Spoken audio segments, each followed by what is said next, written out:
Ang LDS team o lahat dapat sama-sama, sa pangunguna ni Ma'am Lori D. Stacy, ay binuo ng pagkakataon, at pinatibay ng panahon. Mga taong nagsama-sama para sa iisang misyon, ang makapagbigay ng tulong dito sa atin sa Bella Vista tulad ng mga programang kalinisan. Mga feeding programs, lalo na para sa mga kabataan, pati na rin sa mga may sakit.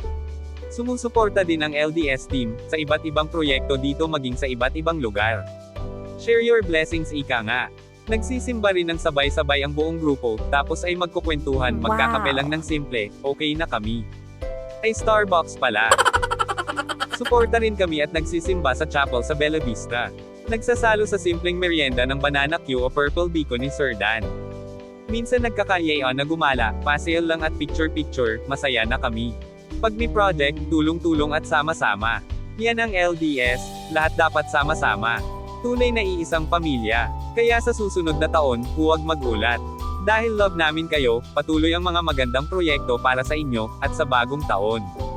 Peace, peace, at peace sa lahat. Happy New Year po mula sa LDS family. We love you. Should old acquaintance be forgot and never brought to mind? Should old acquaintance be forgot and all anxiety